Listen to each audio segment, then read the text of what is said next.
Start off by asking everyone, how many of you, like by raise of hands, how many of you participated in March Madness? A few of you. How many people did it with like your families? Did you do it with your friends? Did you do it like just in person, or did you do it like on an app or something? On an app? Yeah. Did you think about talking to those people about your faith at all? Not really?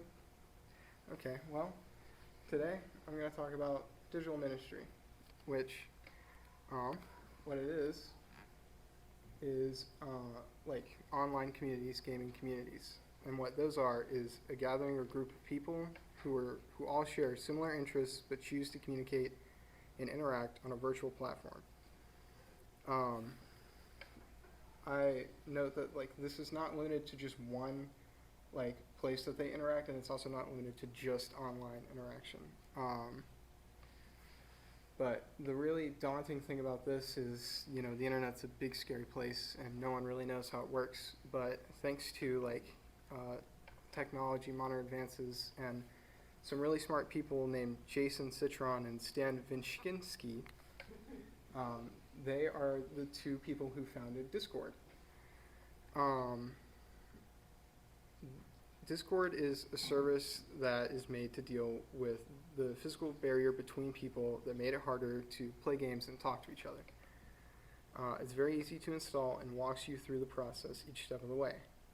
Once you have Discord installed, you can be invited to or make your own server, and it's going to look like this. So this is a Discord server that's set up as a classroom, and as you can see, like over here, there's biology and ecology.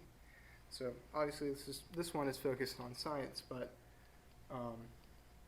what this is like these are channels where you can ask questions, and everything is situated and organized so that it's not just a mismatched bunch of information.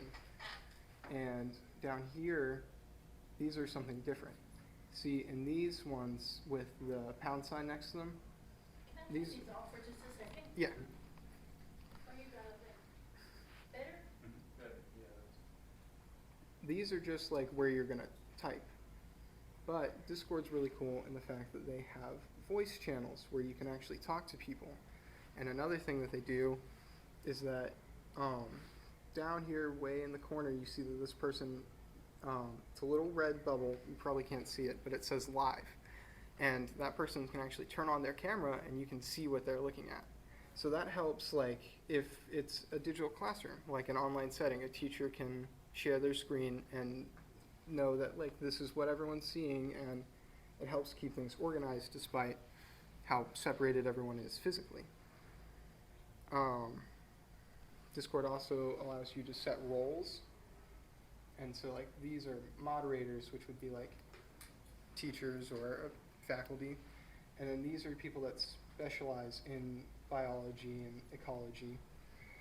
And another great use of this, and something that's really interesting, is that Discord allows you to put something called bots in like your servers like this.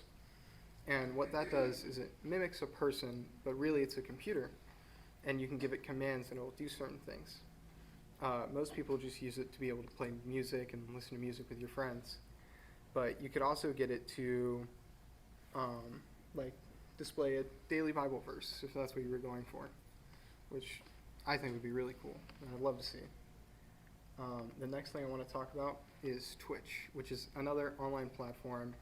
This one is more focused on like a single person, but still helps a lot with establishing community. Twitch is known for streaming, which is different from just your basic YouTube video because it's live, it's in the moment. It helps eliminate some of that like barrier between just, oh, they did this and what they're telling me happened a week ago, it's not important anymore. Whereas this is like in the moment, it's fresh in their lives, you feel like you're interacting with a person a little bit more. And this is what that looks like if you set it up. And so you really just have one person performing or doing something, and then everyone else can talk about it and interact in the chat next to this. And what's neat is that this is live too. And so the person who's streaming can interact with that, but also the people that are in this can also interact with other people that are in this. And so it really helps in like building a community and helping people grow together. Okay, so now I'm going to talk about my personal experiences with this. I'm a big video game guy.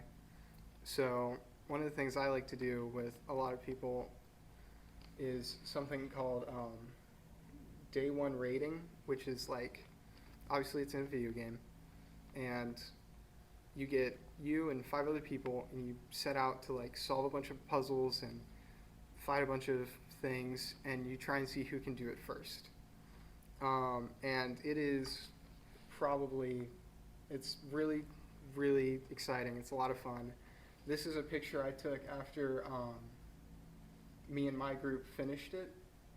And you see we're all our names are lined up, and we all have these weird squiggly lines that don't mean anything to you, but this was what you got for completing it within the first 24 hours, the first day. And so this meant a lot to us, and it was a lot of fun. And the second thing is actually from the first time I ever did one of these. One of my friends was recording it, and so I have a little video bit of me figuring something out, and a lot of my friends losing our minds. And then you get scanned and you scan, and I give you operator back, and maybe you can come back. We'd be cutting it close, but I think you could do it. No, I didn't have enough time. Do you have blinds on? Wait a minute. Can't we scan Hold twice? on. But you know, like no scanner console. Do you guys see these holes in the platform, in the floors here? Look through these. Oh my god! Yeah, you're right. It's You're right. coming. And then operator just has to go down there. David, you're absolutely right. Oh my god, you're big brained. Kind of hard to Yeah, see, we can though. see all the consoles. You We have can to see all the see consoles. all They of have them. perfect view. Verb is built different. Wait, Yeah. what? Our side's Wait. long. Wait. You can. Yeah, you do. You guys have it on your Oh, side. we do. Oh my Oh gosh, my that's god. huge. David, you're I have a crazy with it. massive You're brain. crazy with it. Okay. So, I'll pause there. Yeah, that was me figuring out that, we're on 2 floors, there's a basement level, and there are spots where you can actually see through, and that was what we were stuck on, was we couldn't figure out how to do it in time before, something obviously went wrong. And a bit of an ego booster for me, and it was really exciting for the whole group. But that's just like, that hasn't been forgotten. We still talk about it, we still joke about that. And I'm actually, like, all these people I've met online, I'm getting to meet some of them for the first time, like, in real life this August when I'm going to an event. So that's really exciting. And then the next thing I want to talk about is Magic the Gathering, which is a card game that you can play in person and online that Pastor Nathan introduced me to. And the cool thing about this, and I really wish I could have gotten the video up here, was right as I was starting to, figure it out. It was a lot to take in. My brother, who's off at college, and he's doing this program where they just travel the world and figure out what they want to do with their lives. He ended up at this random just cafe, stopped randomly, and he goes in, and it's like their Magic night. So there's just like all these people at tables playing Magic, and I couldn't get the video on my presentation, but it's really cool because he passes the first table, and it's all these young kids, and they're playing, and then he keeps walking, and the next table is like these people who they have gray hair and look like they, probably their kids were the ones at the table. But it's really cool because how this card game has been around for years, and it's brought all these people together that are all different ages. And it's a lot of fun. So my biblical integration is focusing on like community and how God calls us to, like, as believers, it's our duty to, you know, reach out and spread His word and try and reach as many people as we can. And so this is like, you know, obviously this isn't for everyone. We all have our strengths, but this isn't something that you should frown upon. Like, this is something that we should legitimately consider because there's a lot of potential here. And so, like 1 Thessalonians 5:14, it's just saying, like, be encouraging. Don't, like, you know, be mean about things, and, like, be patient with everyone. And that, like, be patient with everyone's important because not everyone who's doing these things is there to have you talk to them about, like, what you believe in and all that. And so it's going to take time, and it's difficult, and it's not always pleasant, but it's important to try. And then Matthew 20:26-28. But whoever would be great among you must be your servant, and whoever would be first among you must be your slave, even as the Son of Man came not to be served, but to serve and to give his life as a ransom for many. So again, just this idea of, you know, getting out there, trying, and just doing your best to reach as many people as possible. And the last thing I want to talk about is that we've been around long enough, the internet's been around long enough, that there are actually organizations that have succeeded in doing this. And these are links to two of them. And I thought about, you know, pulling up information and showing you, but it is a lot. It's very overwhelming.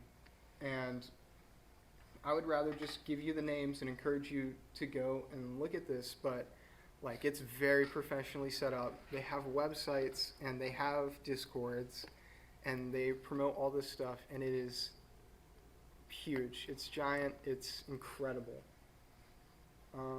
Yeah, and that's all.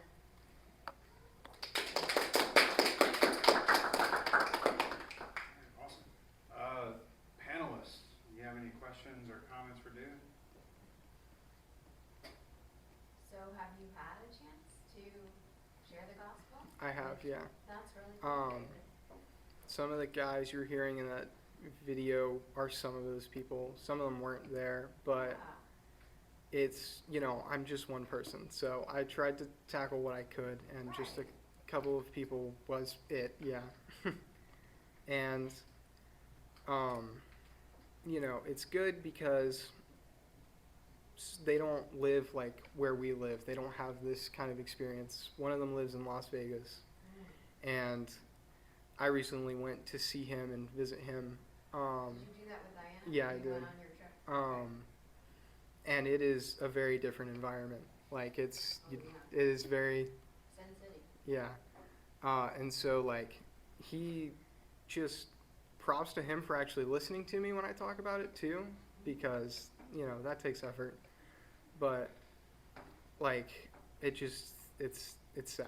It amazes me, and I'm happy that I'm doing this, seeing, like, what he's having to deal with. How did you, the different people in your group, like, how did you meet them? So, Meet them. it's fun.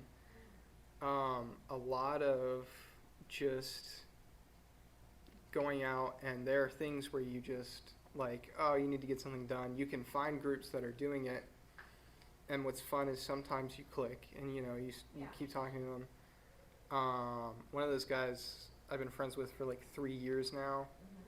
The rest are relatively new because, you know, you kind of have to hop around and deal with people because there are difficult people anywhere you go in life. But, like, you just need to find people that are, like, they will accept that you're genuine, they're being genuine, and they're there to have fun, but also they're serious. This is important. And a lot of people aren't serious, so. How I found this friend group was, got dragged out of a different friend group, and one of the guys was like, oh, we can play with these people, and it was a lot of fun, and we clicked, and that's just how it's been for years. Fascinating. Yes. I know it would be easy, because as a graphic designer, I Mhm. easily, just go off in my own little world. To go off in your own little world and get caught up doing this, Mm-hmm. do you try to, I don't know,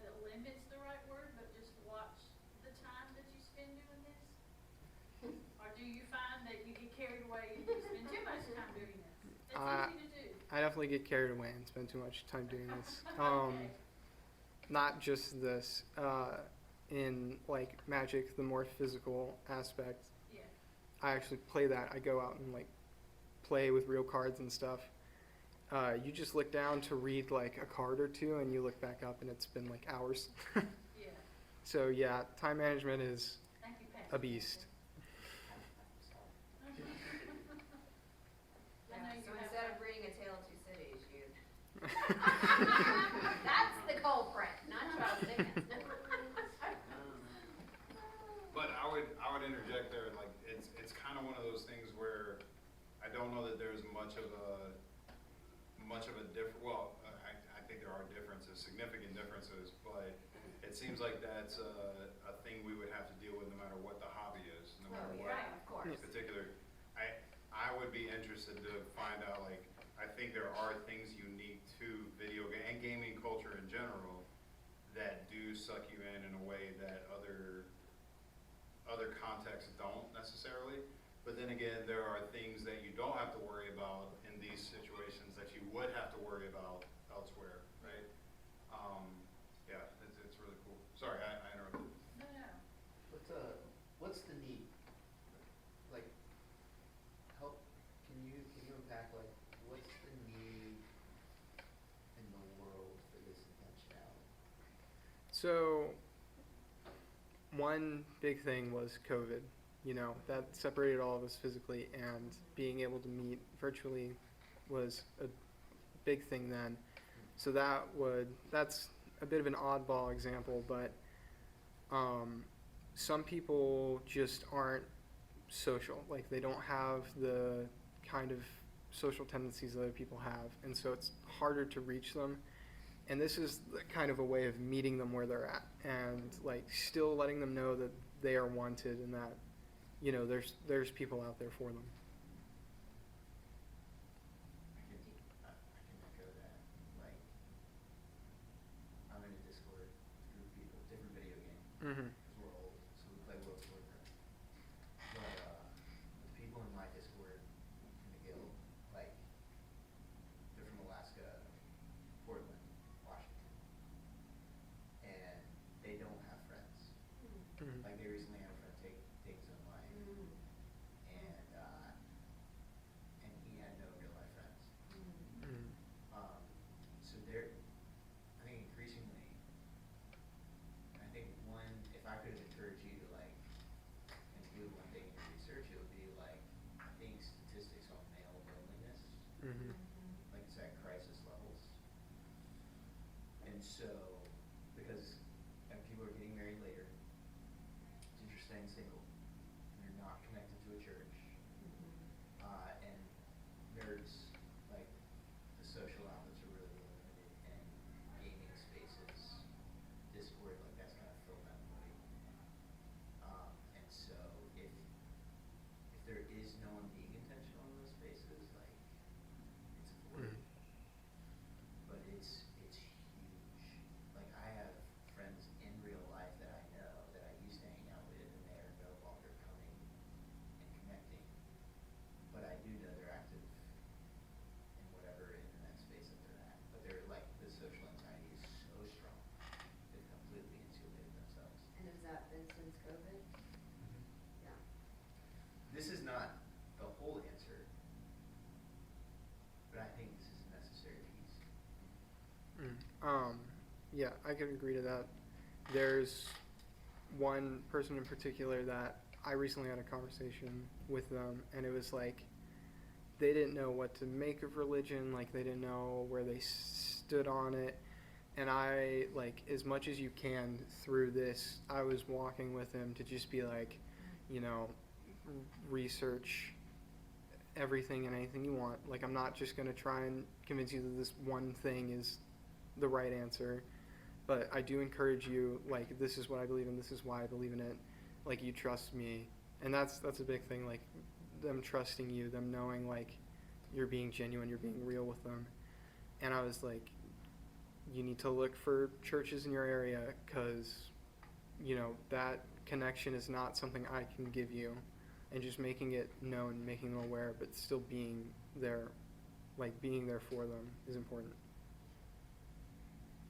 I love that you said that. Like that to me, when we first started talking about your project, like, because I challenged you all to pick something that you're passionate about. Don't just, pick some random thing that's there. And that may be easy up front, but it's difficult in the long run, because then it's like, okay, but what do I actually do the project on?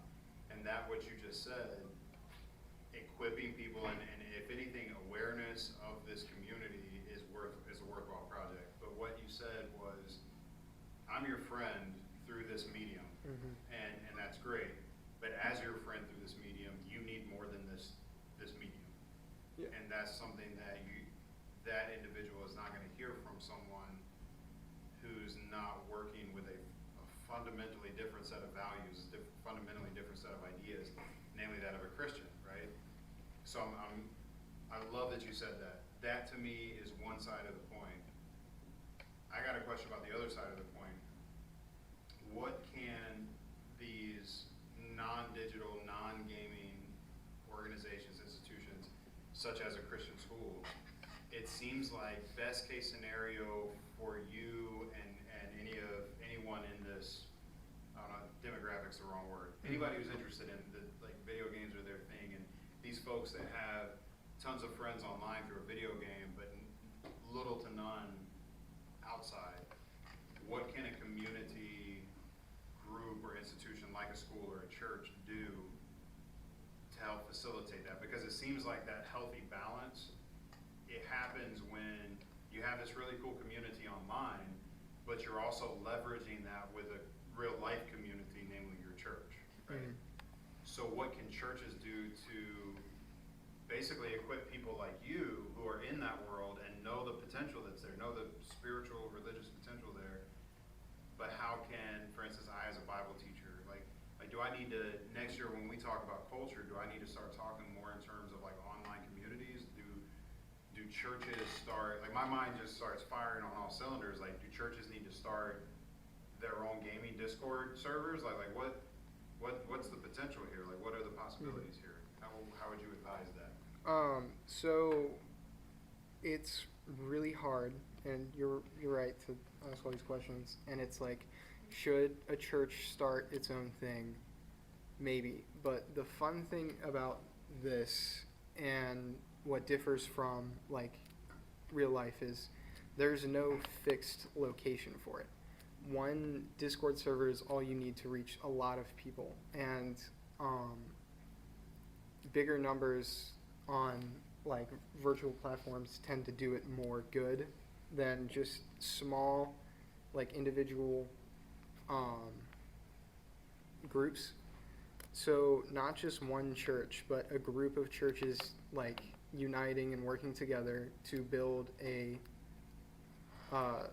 large platform, and then just keying in on what those people need specifically, and then how would you go about, like, when those people actually show up, and what do you say to them? Like Mr. Satterfield saying, like, what would he do when it comes to this, and he's talking about like reaching out to people. There's not much because of how unorganized it is right now, despite a couple of pages of like these two groups, Love Thy Nerd and Geeks Under Grace. There's not much in the way of like what you can do at the moment, but if you yourself get experience with this and you can speak on it and like encourage community in the right places, because it's dangerous to just throw people to the internet, the online world, because there's a lot out there, but knowing where to take them and like where they should go is important.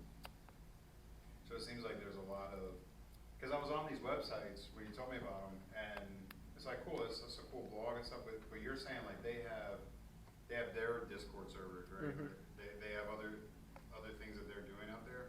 Yeah.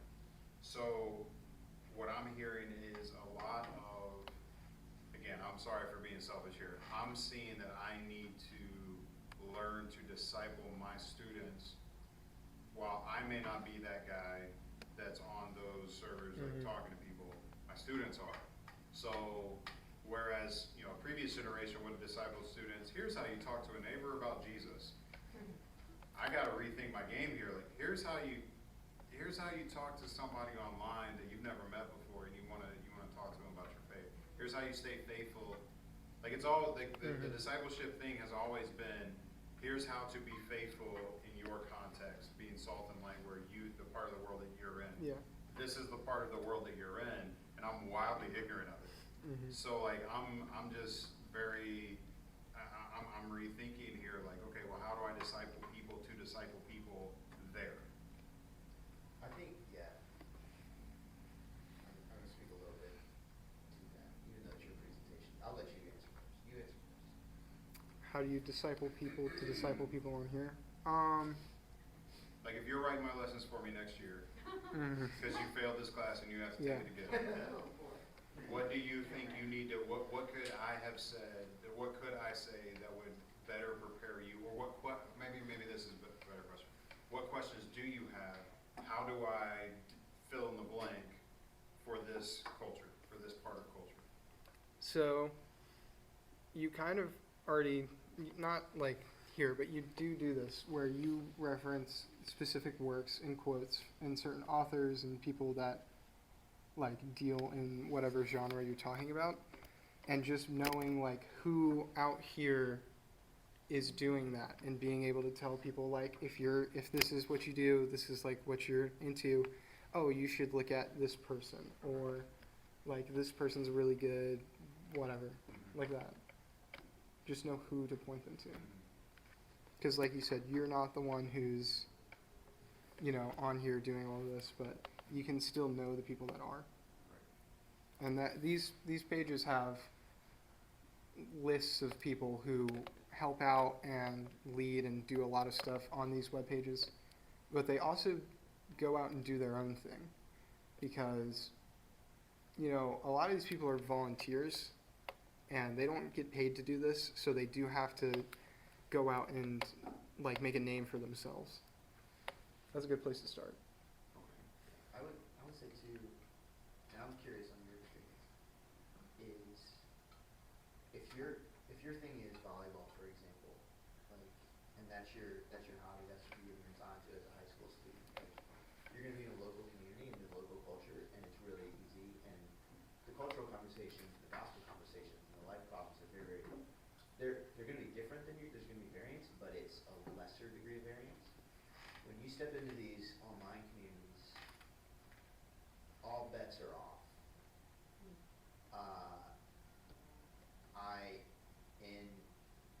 I have one dude that has crippling anxiety. He's an alumni from here, and his dad has MS, and he texts me every day. And that was my connection with the Discord. But then there's another single mom, incredibly wealthy in California. There's another alcoholic in Texas who works for Blizzard. There's 2 people in the military in Alaska. There's a lawyer in Alaska. Like, the diversity of life situations and world views. There's a gentleman of Indian descent, right? Like, where it's like wildly different life experiences, wildly different challenges they're facing, problems they're facing, and things that you just get exposed to because they don't. Does that make sense? There's way less sheltering. Is that fair?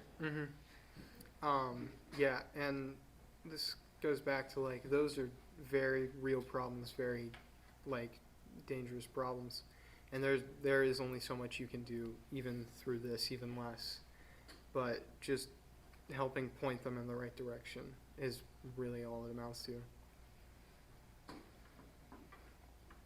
Classmates, you got anything for David? Didn't really.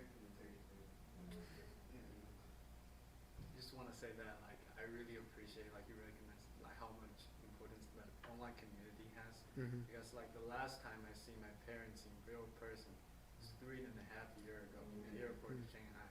And if there's no, like, FaceTime or any social media, I would probably never talk to them again until 3 years later. So I think, although, like, I'm away in America, I and my dad spends about like 2 hours every single week online just to read God's word, and he will share his lessons with me. Like, although we're separated, but like this online community just make this connection between me and my father, me and my mother, and my whole family. Yeah. Just want to thank you, like you. That's great. That's important. Awesome. Cool, anything else? Going off of Pastor Nathan's voice, but it's like, oh no, that part, I have not had the same experience you have. Mm-hmm. I'm plenty online, but I don't talk to anyone on there, pretty much. Hmm. But, the idea of interacting with a bunch of folks that are literally all across the country, or even all across the world, sounds fascinating to me. It's Mhm. like, the fact that you can be exposed and also influence others. Because like, Pastor Nathan, you didn't even point out the strangeness of yourself, I suppose, because like, you're some Christian dude that lives in South Carolina that's a youth pastor for a completely conservative and Christian school.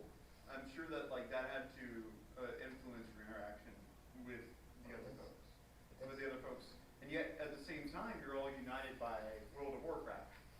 I would never play that game. I'm never going to touch that game, but I still think that's cool.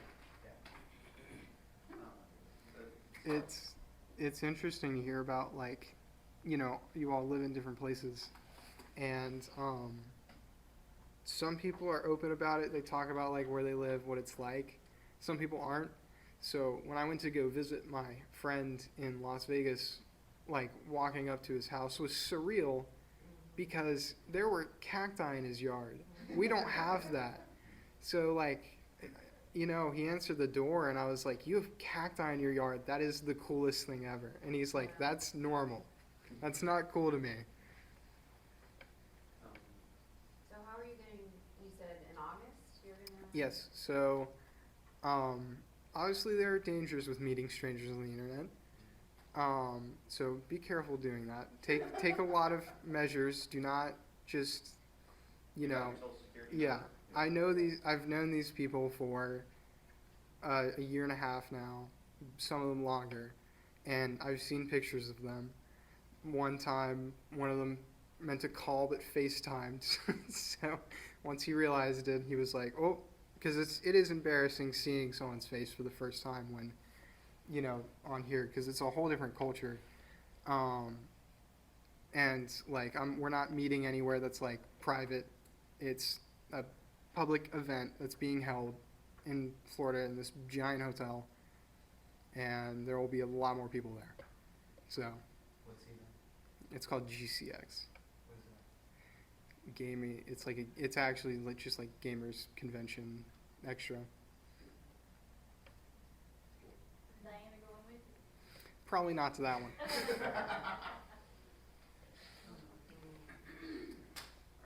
Anything Well else? done.